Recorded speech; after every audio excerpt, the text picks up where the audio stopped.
నా పేరు శ్రీకాంత్ శర్మ అండి. నాది విజయవాడ. నేను విజయవాడ గుంటూరు తెనాలి అర్బన్ డెవలప్మెంట్ అథారిటీలో ఒక ప్లాట్ తీసుకున్నాను. 1998లో రిజిస్ట్రేషన్ అయింది. అది గవర్నమెంట్ అలాట్ చేసిన ప్లాటే. ఆ రిజిస్ట్రేషన్ టైంలో నాకు రిజిస్ట్రేషన్ చేశారు. సో అది నేను అప్పుడు నోటీస్ చేయలేదు. నేను రీసెంట్గా ఓ 6 months బ్యాక్ నేను సైట్కి వెళ్ళి నేను అబ్జర్వ్ చేసిన తర్వాత నాకు అర్థమైంది ఏంటంటే నాకు కంప్లీట్గా బౌండరీస్ రాంగ్గా రికార్డ్ అయినాయి.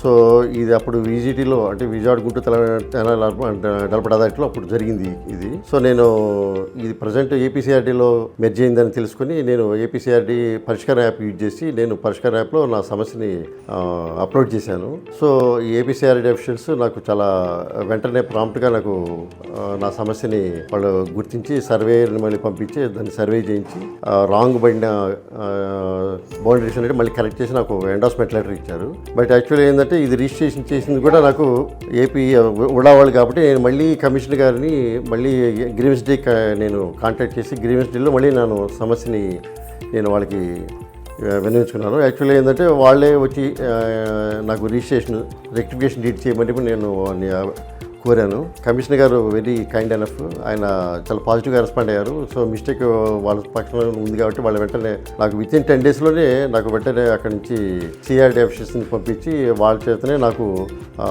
బౌండరీస్ కరెక్షన్ చేస్తూ సెల్ఫ్ రెక్టిఫికేషన్ డీడ్ చేయించి ఇచ్చారు. I appreciate very much.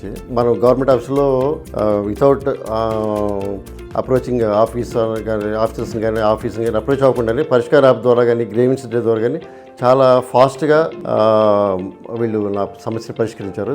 దీనికి నేను చాలా కృతజ్ఞతలు తెలుపుకుంటున్నాను.